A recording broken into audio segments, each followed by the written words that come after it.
Perfect. So today I would like to talk about the Urban Salmon project a little bit in a different way. I've been here in the Face the Fraser last year talking about the book, but today we're going to focus a little bit more about the documentary, which just been released a couple weeks ago. So for the ones that never heard about the project, the Urban Salmon is the first photographic documentation of the salmonids in Vancouver. When I mean salmonids, I mean all kinds of salmonids, not just salmon. So we get all the species of Pacific salmon in Metro Vancouver, but the project also focuses in cutthroat trout, rainbow trout, bow trout, dolly vardens, and all other salmonids that most people are not aware of. So, as I said, this is the first time someone got in the camera like systematically. So I started from a river to another and just kept going. We're very lucky when we are one of the very few cities in the world that still get a healthy salmon population right in our backyard. And I'll get you guys surprised of the number of fish that we get in our backyard. So the project started with me walking in the road and seeing those signs. So sometimes you had the white signs say that there is or there was a salmon stream in Vancouver, and it depends where you are based. It could be this sign, or you also get these signs. And when I first saw this yellowfish by the rain drains, I got like super curious. Like, what does it mean? It's like, is there salmon in the road? Like, is there salmon in water drains? Like, what does it mean? So I started doing a lot of research. Unfortunately, there's not a lot of reliable information available, but spend a couple hours on Google and get my camera and start visiting different locations. And I was just amazed with what I found. So this is it's my secret map. This shows all the spots I visit to produce the book and the documentary. So far in 5 years, I've been to 33 streams. I'm not sure if you're gonna get 33 little hearts here. Sometimes I have different streams. They're very close to each other, but this kind of illustrate the most important salmon areas in Metro Vancouver. So just here in the map, I'd like to highlight the Fraser here in the lower part. And this is very special because this is the entrance, the Fraser River and the estuary here. This is the entrance of most of the salmon in BC. Have to remember the Fraser River, even though with very low returning numbers, is still the most important salmon river in BC and probably in Canada as well.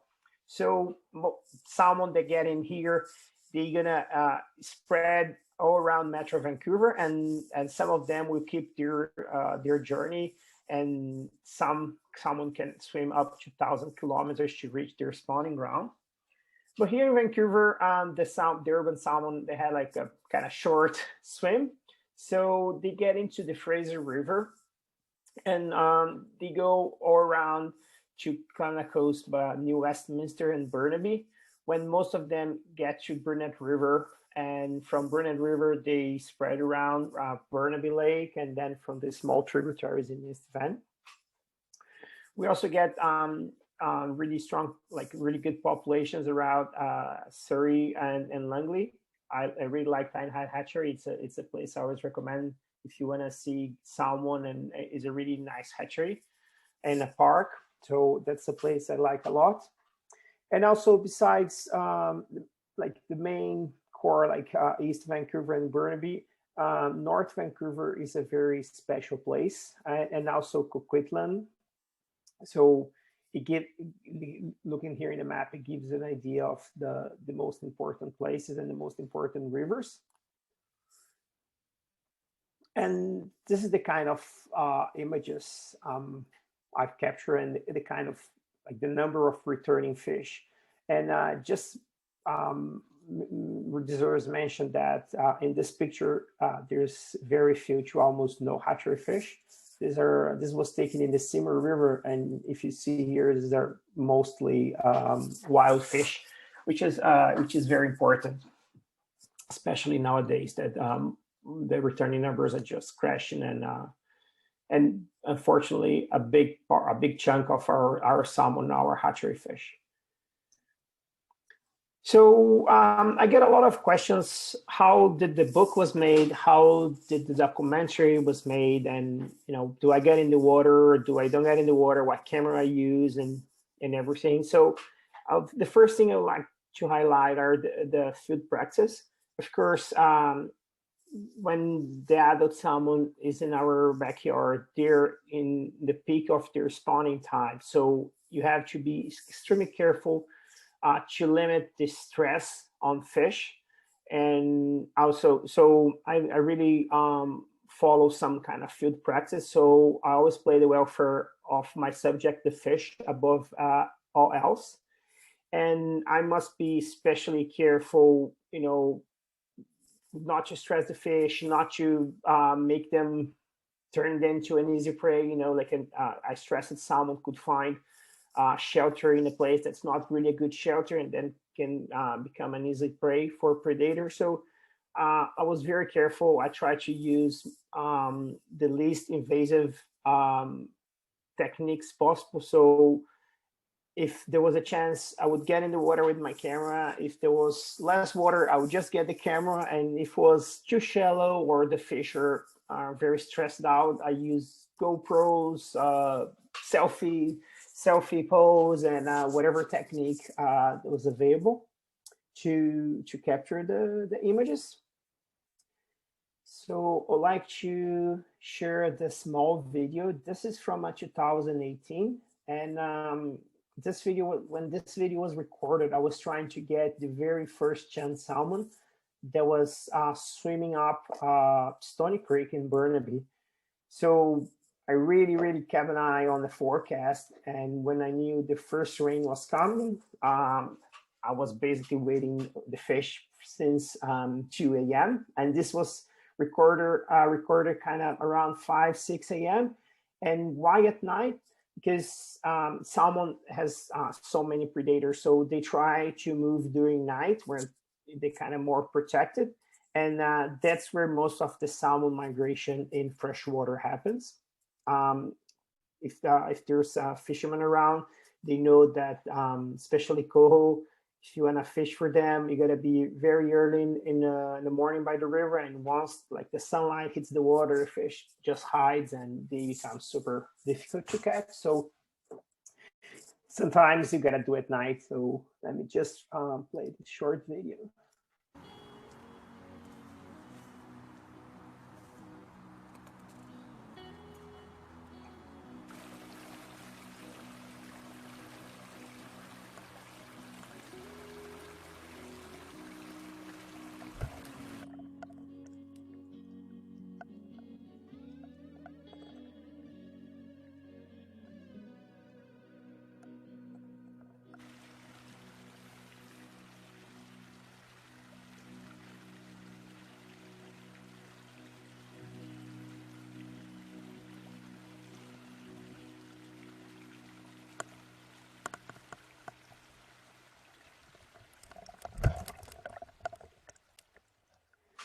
So it's just a short clip. Not sure if you guys could pay attention at the beginning when I'm getting ready. So I use a wetsuit for 99% of the time, a very thick one, 7mm, which is a little bit thicker than the surfers you use. And just also another detail, when I'm getting ready, see there's a bear spray can. And this film was captured just a couple minutes of me seeing my first bear, which was riding in Burnaby, sorry, in Stony Creek in Burnaby. And the salmon was doing exactly what I was doing. We're both there waiting for fish in a shallow area where when they are like an easy prey. And also in the end of the video, you see I'm filming the chan, and then it comes towards me. So especially male and especially cham, they're very territorialist, And this guy actually tried to, not to bite, but kind of move me out of his territory. And he kind of hits my house, and then I got a really nice scratch. And some ones, they tend, even the small ones, they really tend to keep their territory, and they don't really like they make clear when you get too close. And so the good side of it is sometimes you get in the water, all the fish move away, but if you stay there calmly and just wait, the fish will eventually come back to very much the same spot, and you can record. And sometimes in the case of adults, if they not comfortable be around there, they make it very clear, so they can hear the camera. Sometimes they try to bite you and make clear like you're not welcome. And when that happens, I just move away and go for a different spot. So it's very important to be careful with fish. So the biggest thing is Vancouver. I believe most people was like kind of salmon heaven. There was thousands and thousands of fish. We're talking about 100 million fish swimming the Fraser River every year, and some of those would stay in Vancouver. And unfortunately, nowadays, with around 1% of those historical numbers, and what exactly happened with the fish, right? Why there's so few fish in Vancouver right now? So this is one of the topics that unfortunately we could not have in the film. So this is an old map of the city Westminster from 1860. And if you look here, all these are canneries. So the Fraser River, where most of the BC salmon will have to go through, they'll have to pass through all the canneries. And these guys were fishing around 28 million salmon at the peak, which was around 1900. So imagine that all the fish that would go through the Fraser River, 28% would stay here and not go any further. So from the 73% that could make all this, they could keep going and maybe be fishing some other spots. But from salmon in Vancouver, they would have to deal with another issue, which was, if you see here, this brunette sawmill. So brunette sawmill was the biggest sawmill in the British Empire, and it totally changed the river, the Brunette River mouth, which was the only entrance for salmon to East Vancouver. So there was not just the forest that was split down, all the shape of the river was changed. We started getting all the sawdust thrown in the river. And when you're talking about the biggest sawmill in the empire, you can imagine the amount of the sawdust that would be thrown in the water, totally affecting and changing all the environment. And so from the fish, they could pass that. They would keep going to Brunette River and going to Burnaby Lake. But then again, there were logging camps and dams and so many small issues affecting the salmon. So even before any urban development really started, salmon already had to deal with like total transformation of their environment. So if you consider all those issues, plus the fishing, plus the development, plus pollution, and all those issues, so that's what happened with the salmon in Vancouver, and that's why our returning numbers are so low compared to historical numbers. But again, we still get a healthy and population in Vancouver, even with all those issues in the past.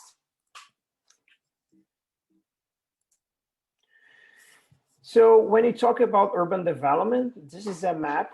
It's called the Lost Streams of Vancouver. And if you see all this red, all the rivers that are marked in red, these are rivers that are not available for fish anymore. Either they've been cutted, there was construction on top of it.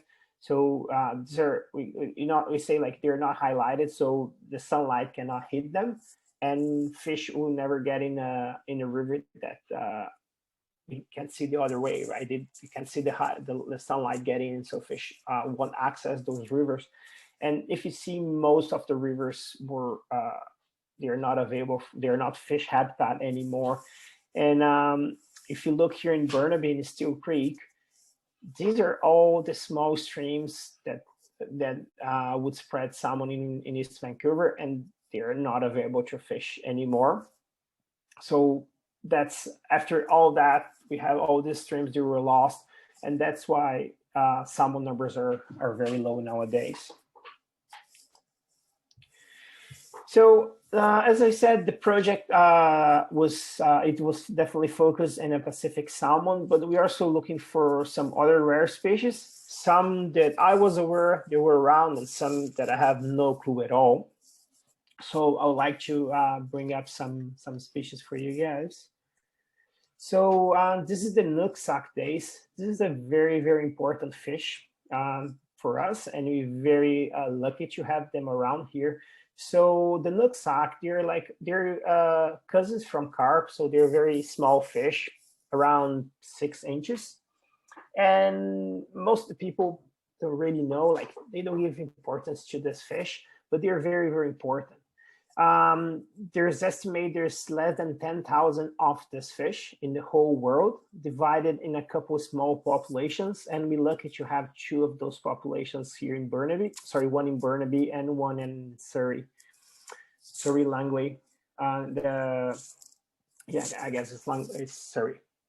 So what happened with this fish is during the glaciation, those small populations got isolated. So the glaciers melted, and those small populations got isolated, and they're not connected to each other. So they can only be found in small places. We have a healthy population in the Brunette River, and that's where this picture was taken. And right now, the Brunette River and the Nooksack dace are becoming a symbol for the urban streams, because since they're so rare and endangered, I know any alteration, modification, or any construction by the river has the chance to really affect those guys. So any development, any big project built around the river, they must be very, very well considered and analyzed in case they affect these guys. Another, I'm sorry, and that's a blue listed fish. And here we have the endangered steelhead.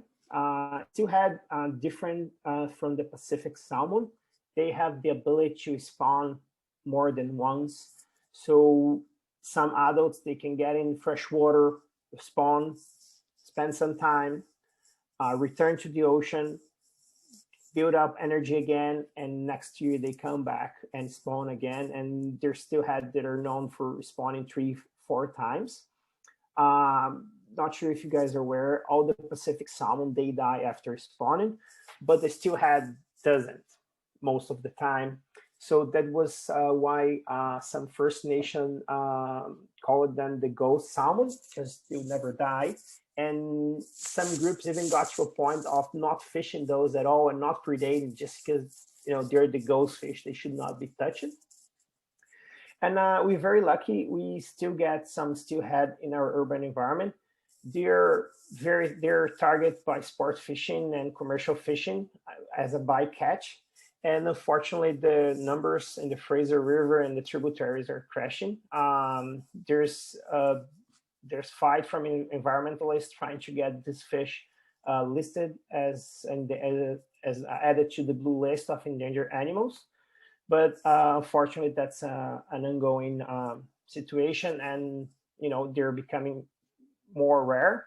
The first time I saw them in the urban environment was in North Vancouver in Lynn Creek, and I was very lucky to have them returning. Most of the run now is in the winter, so to have them in the winter of 2016, 2018, but unfortunately in 2019, 20, and 21, I haven't seen steelhead in Lynn Creek.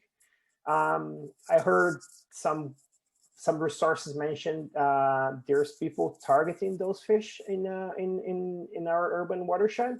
Some of the rivers still allow that, some don't. But you have always to remember there's so few of this fish, they're so rare, and so we have to be very careful.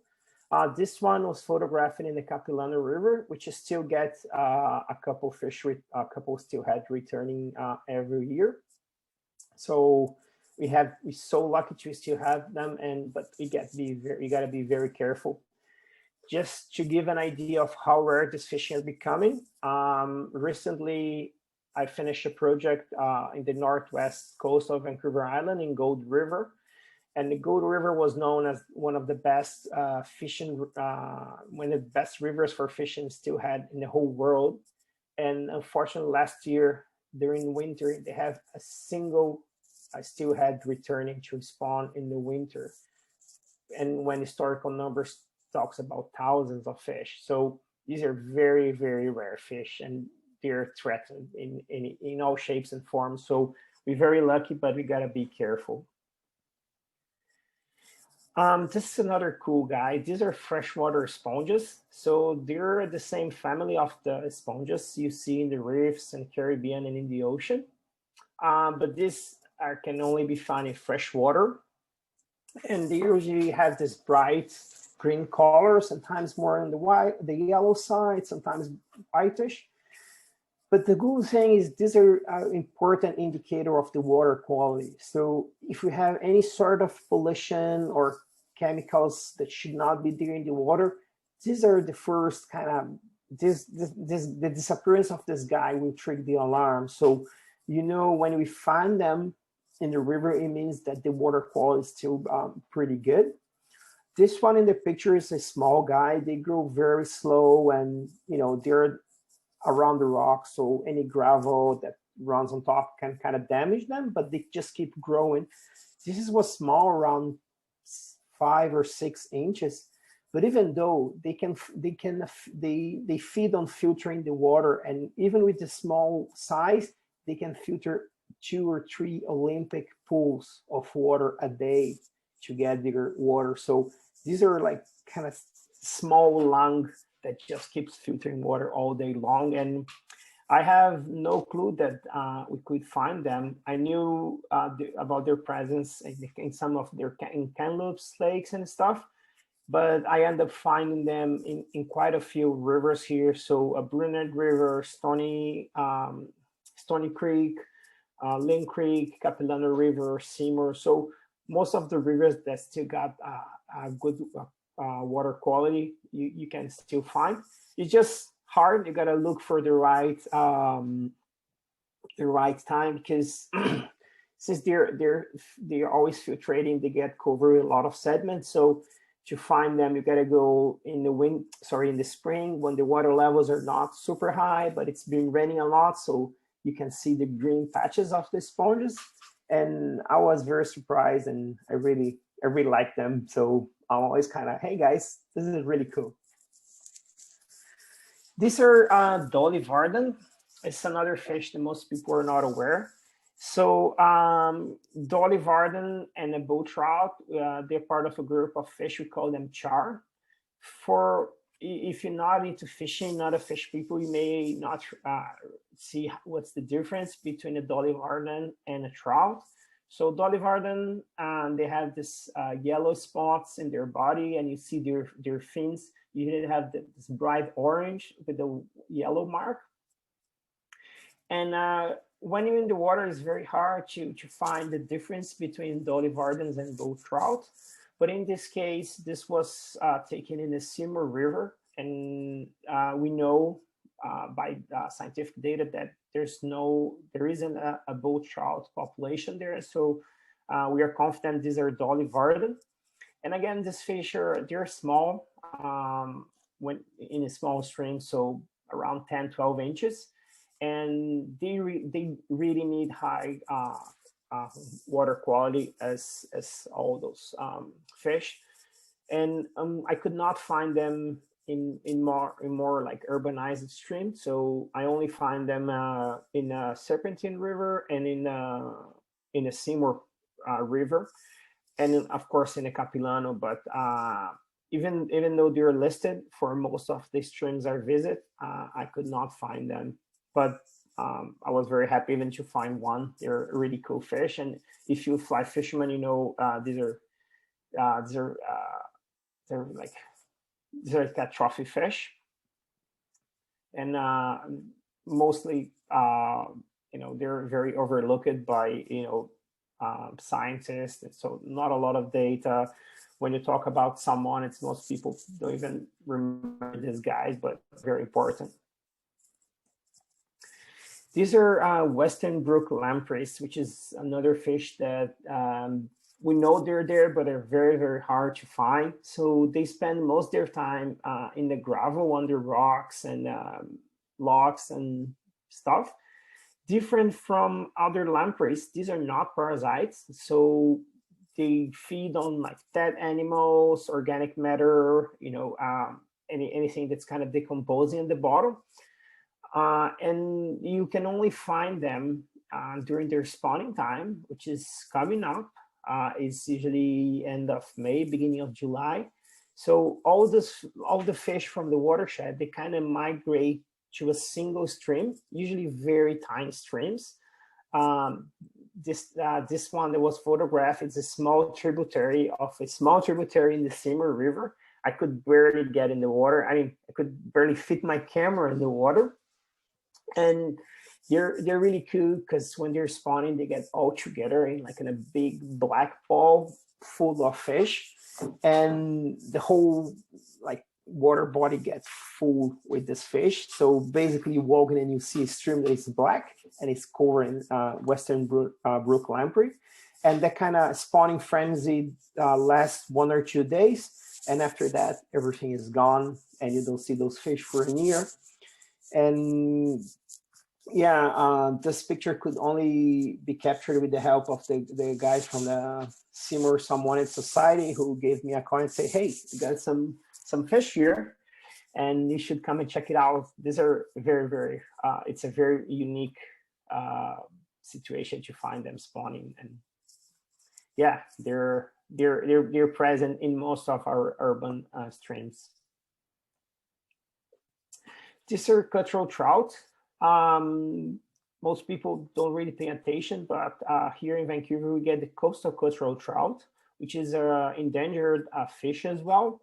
And not most people don't know, some of these fish, they also migrate to the ocean. So some of them spend their whole life in fresh water, even adults, but some of them migrate out to the ocean when they're juvenile. And when adult in a much larger size than the resident, they will come back and spawn. And sometimes they breed with the local fish that spend their whole life in fresh water. And that's a strategy for the fish to keep their genes strong and prevent, for example, if something happened in the ocean, the population in the river can kind of cover up the population that was missing in the ocean, and vice versa. So in the river that, for example, has some issue with pollution, having that population out in the sea is a guarantee that river can be repopulated in the back. So it's a really cool way that fish found to safeguard for their future. So in this project, I've learned a lot. I'm from Brazil. We don't have salmon there, so this was a learning process for me, and I'd like to share some of what I learned. So if I want people to care, I need to take them to the place and habitats they care about. So people only care for what they are aware. There's no way they can care a fish that they don't know. So I realized that I could tell people the fish I was seeing, I could tell them the stories, but they have to see the fish. And that was very important for me when I realized that it's a picture that engaged people in conservation. That's when I said, okay, I gotta take this project further. And that's how the book came out. I also learned that over 200 species of animals rely directly on salmon for subsistence. So orca, Homo sapiens, sea lions, bear, wolves, otter, eagles, among others. Just mind, when I say Homo sapiens, I mean humans. And some people think that salmon is just like a food source. But from some populations, salmon is much more important than just a food source. they're extremely connected to their life cycle, to their culture, and all their activities are related to salmon. So it's not just a food sample, it's something much that goes much deeper. And over 200 species rely. So even though they may not feed right on the salmon, they rely on something that's related to salmon returning. So salmon is a key species for the whole ecosystem. If you take salmon out, it's just a chain that starts just crashing down. And nowadays, for example, there's studies that they can trace signs of salmon even in the trees and forests, like in old growth forests. So that, you know, bears drag those salmon up to their land by the trees, and that kind of fertilizes the trees. So it's a massive food web, and salmon is the key species in the whole ecosystem. And just this fish in the picture, these are not salmon, these are mountain whitefish. And these are one of my favorite fish, and these are really cool. This was taken in the Upper Chilliwack River in the Fraser Valley. And when you can go all year round in the Chilliwack Lake, and it's very rare to find this fish. Like sometimes you see one here or another, but it's very rare to find dense schools. But when it's getting close to the salmon returning time, those fish start schooling in massive schools by this river mouth in the lake.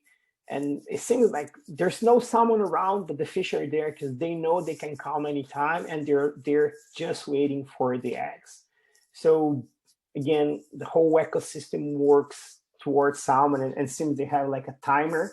And you know, when it's getting close, everyone's starting getting ready, and it's the salmon returning is a very important for the whole ecosystem.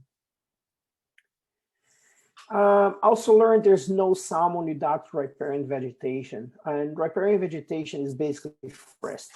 So there's no way to have a healthy salmon stream if you don't have a healthy vegetation around, and the vegetation helps salmon in many ways. So at first sight, it works as a shelter. So old logs, old trees, small fish can shelter when they're getting ready to migrate to the ocean. Also shelter for adult fish when they're getting the river to spawn. But also the riparian vegetation is extremely important because that's where insects grow.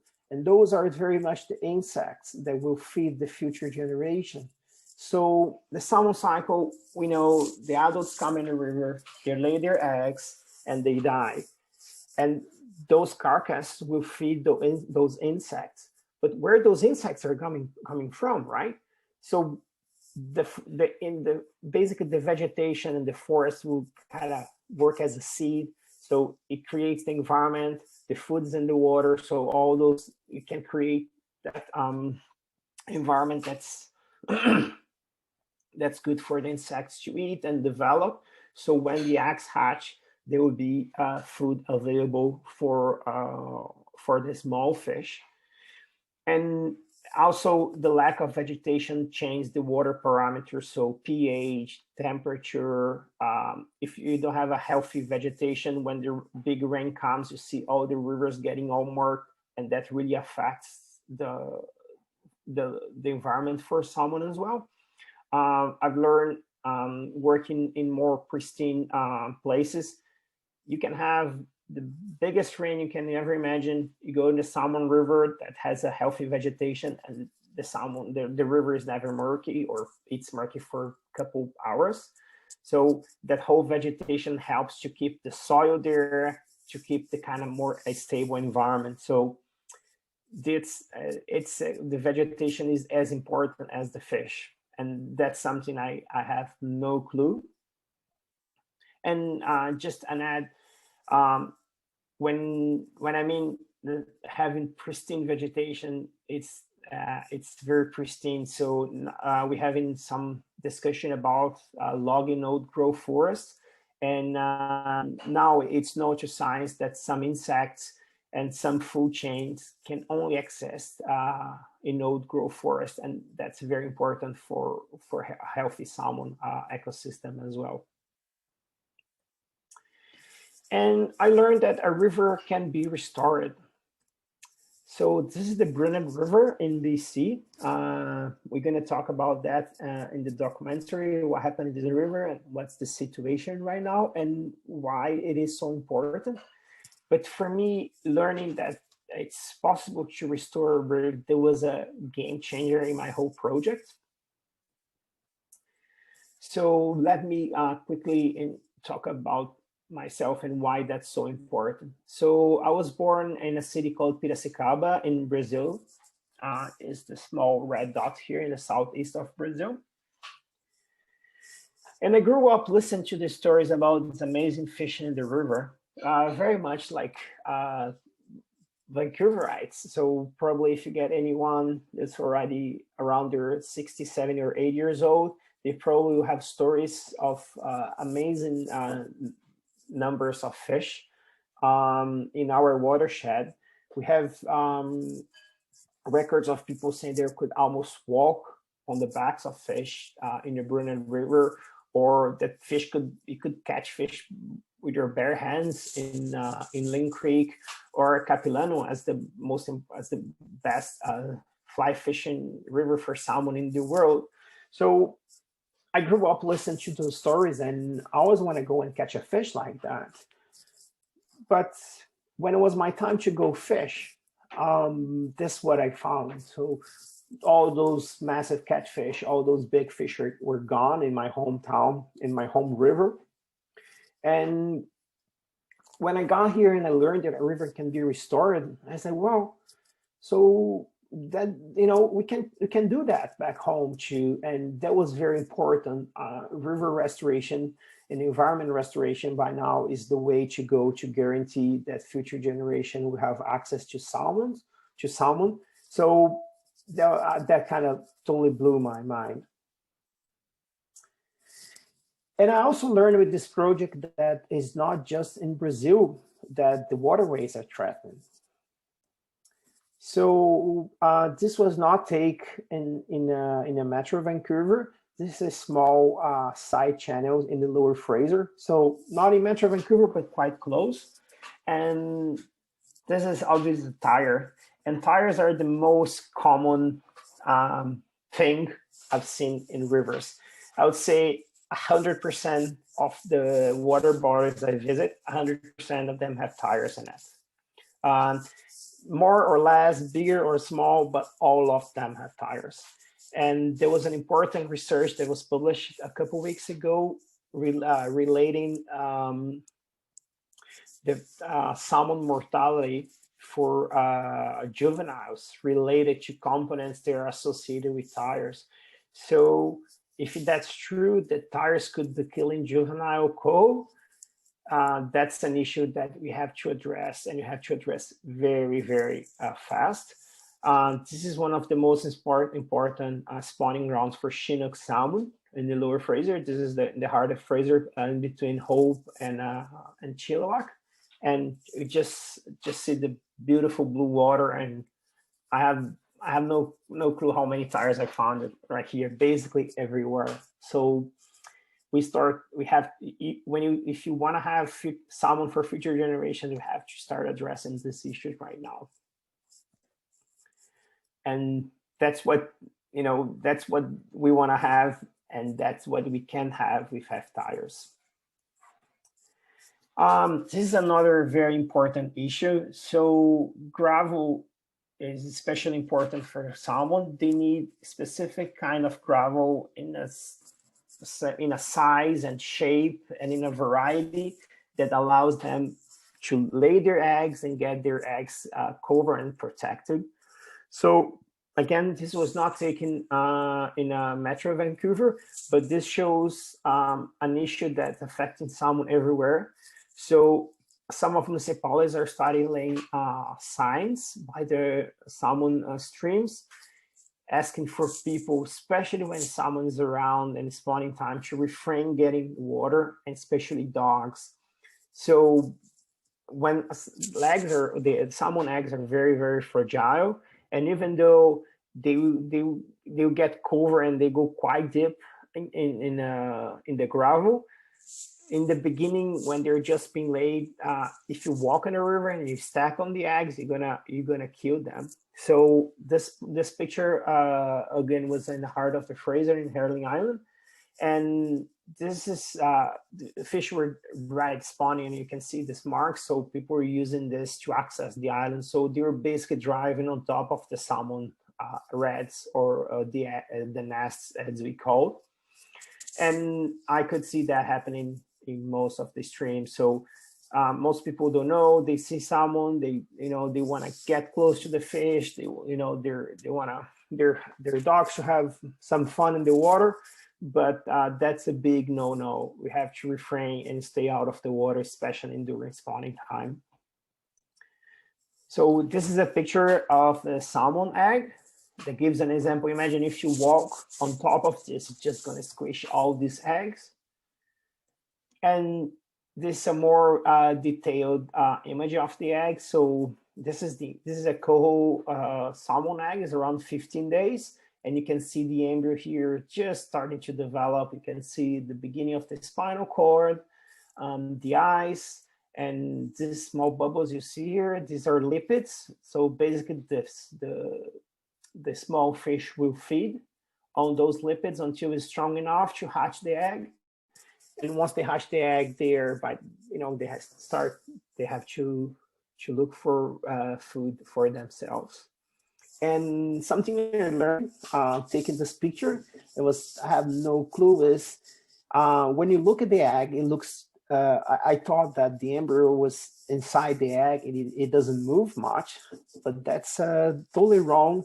So when I was trying to get this picture and the footage, every time I would turn my lights on, the small fish would just go under the egg. So the embryo inside the egg is totally mobile. We can move in every direction. And I could see it kind of looking at me. So that was really cool. If you start imagining that potentially the fish inside the egg can see the world around him. So that was very cool and a big challenge to photograph them. So as I said, capture the heart and mind will follow. So again, what I want with this project is just show the beauty and the amazing thing of having the fish in our backyard. And these are not going to stay if you don't care, and if you don't start working towards environment restoration. These fish are not going to stay for long. And my goal is trying that this fish don't end up like my hometown when fish are all gone. So even 60 years ago, people would travel for all over Brazil to go fish right in my city, very much like we do here in Vancouver Island and the Skinner River, North BC. And after 60 years, that my home river is totally dead. So what I really wanted is avoid that our salmon end up the same fate that my hometown river. So thanks so much for watching. Now we're gonna share the link with the urban salmon documentary, and then I'd like to invite everyone to stay in the Zoom call and come back for a Q&A session after the film.